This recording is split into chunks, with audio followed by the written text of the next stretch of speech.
오늘은 많은 분들이 궁금해하시는 콜라겐에 대해서 속 시원하게 알려드리겠습니다. 안녕하세요. 여러분의 피부 고민 해결사 루비성형외과 허정 원장입니다. 오늘은 많은 분들이 궁금해하시는 콜라겐에 대해서 속 시원하게 알려드리겠습니다.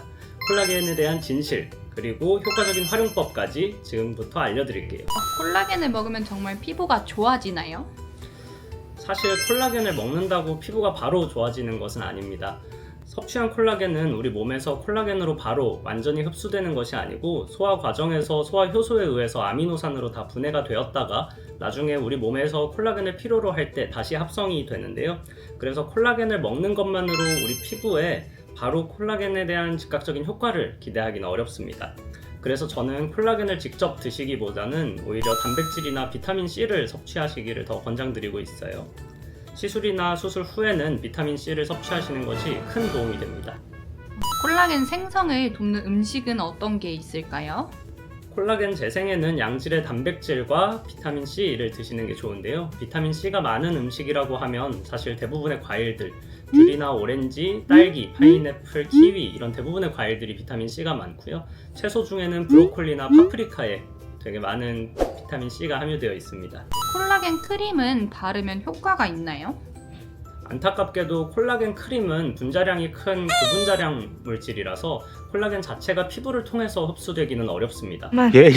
하지만 대안이 있습니다. 레티노이드 크림과 같이 콜라겐 생성을 도와줄 수 있는 크림들이 있는데요. 하지만 이 레티노이드 크림들 같은 경우는 의사의 처방이 필요한 크림들이어서 꼭 병원에 내원하셔서 상담 후에 처방받아서 사용하시면 좋을 것 같아요. 피부 속의 콜라겐을 제대로 채우는 방법은 뭐가 있을까요? 피부 속 콜라겐을 직접 자극하는 시술을 통해서 피부의 탄력과 보습을 동시에 개선할 수 있는데요. 예를 들어 리쥬란이나 주베룩 같은 스킨 부스터들이 도움을 드릴 수 있습니다. 이 시술은 피부 안쪽으로 성분을 직접 주입하기 때문에 피부 속부터 촉촉하게 채워주고 탄력까지 끌어올려주는 효과가 있습니다. 자연스럽게 콜라겐 생성을 자극하기 때문에 피부가 더 건강해지고 생기 있는 모습을 느끼실 수 있어요. 주베룩은 다른 스킨 부스터랑 뭐가 다른가요? 네, 주베룩은 콜라겐 재생에 특화된 스킨 부스터인데요. 일반적으로 스킨 부스터들은 수분을 보충해서 피부 결을 개선시키는 것을 목적에 두고 있어요. 하지만 주베룩은 여기에 더해서 콜라겐 생성을 촉진시켜준다는 장점이 있습니다. 그 핵심은 폴리락타이드, PLA라고 하는 성분인데요. 이 성분이 피부 속에서 콜라겐 생성을 활성화시켜줘서 탄력 개선에 탁월한 효과를 발휘합니다. 게다가 주베룩에는 히알루론산 성분도 포함되어 있어서 콜라겐 생성뿐만 아니라 다른 스킨 부스터들이 제공하는 수분 보충도 챙겨가고 있어요. 주베룩은 어떤 피부를 가진 사람한테 제일 잘 맞나요? 주베룩은 콜라겐이 줄어들어서 조금 피부 처짐이 고민되는 사람들에게 적합합니다. 예를 들어 팔자주름, 입가주름, 아니면 피부가 전체적으로 처져 보이는 것 같은 것이 고민인 분들에게 추천드려요. 반주름과 모공, 피부 톤까지 한 번에 해결할 수 있는 시술입니다. 주베룩 시술을 하면 바로 예뻐질 수 있나요? 아까 주베룩의 효과가 수분 보충, 그리고 콜라겐 생성 이렇게 두 가지가 주요 효과라고 말씀드렸는데요. 수분 충전 효과는 시술 직후부터 굉장히 빠르게 느끼실 수 있으실 거예요. 하지만 주베룩의 진짜 매력은 4에서 6주 후부터 진짜 나타난답니다. 피부 속에서 콜라겐이 자연스럽게 형성되면서 점차 더 탄력 있고 건강한 피부를 갖추실 수 있어요.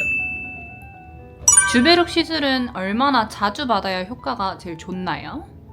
일반적으로 주베룩 시술은 한 달에서 한 달 반 간격을 추천드리고 있고 3회 이상 받으시길 추천드려요. 그 이후로도 피부 탄력을 유지하기 위해서는 3회 시술 다음에도 반년에서 1년마다 한 번씩 시술을 받으시길 추천드립니다. 주베룩 시술 많이 아픈가요? 주베룩은 아무래도 주사바늘을 이용하는 시술이다 보니까 최소한의 통증은 있습니다.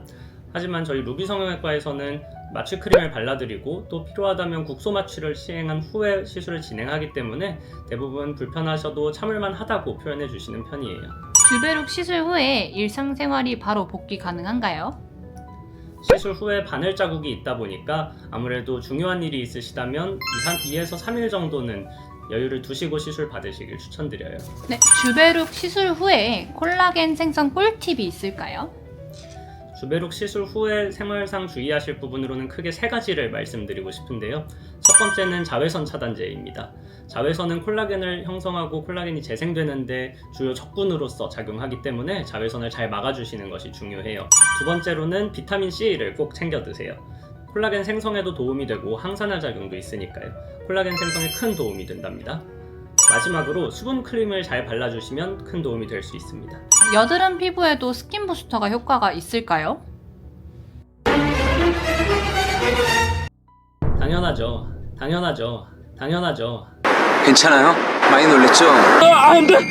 구독, 좋아요, 알람 설정까지 꼭 부탁드립니다.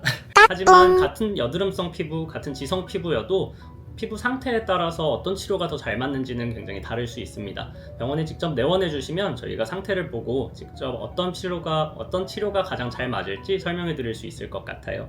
똑같이 탄력이 떨어진 경우에도 건성 피부거나 건조감이 많이 느껴지시는 분들에게는 리쥬란 스킨 부스터를 더 추천드리고, 여드름성 피부나 지성 피부이면서 여드름성 흉터 혹은 모공이 큰 것이 고민이신 분들에게는 주베룩 스킨 부스터를 더 추천드리고 있습니다. 피부 노화는 어떻게 하면 예방을 할 수 있나요? 피부 노화에서 가장 중요한 것은 자외선 차단, 그리고 수분 보충, 이렇게 두 가지입니다. 자외선은 콜라겐뿐만 아니라 모든 세포의 재생을 방해합니다. 그렇기 때문에 실내에서 생활을 하시는 경우라도 창문을 통해서 유입되는 자외선을 차단해주기 위해서 자외선 차단제를 꾸준하게 발라주시는 것이 중요합니다. 수분 보충을 위해서는 겨울철에 추우시더라도 히터 사용을 줄이시고, 물을 많이 드시는 것은 물론이고 흡연이나 음주도 최대한 피해주시는 것이 큰 도움이 됩니다. 또 잊지 말아야 할 것이 잠을 충분히 주무시고 스트레스를 줄여주시는 게 좋아요. 시술을 통해서 좋아진 피부를 오래오래 잘 유지하시기 위해서는 수분 보충과 자외선 차단, 그리고 스트레스 관리를 모두 잘 해주셔야 해요. 오늘 콜라겐에 대한 궁금증, 어떻게 콜라겐을 재생해야 하고 그걸 또 어떻게 잘 유지시킬 수 있는지에 대해서 알아보았는데요. 여러분의 궁금증이 잘 해결되셨나요? 저희 루비 성형외과는 여러분의 건강하고 아름다운 피부를 위해서 항상 노력하겠습니다. 감사합니다.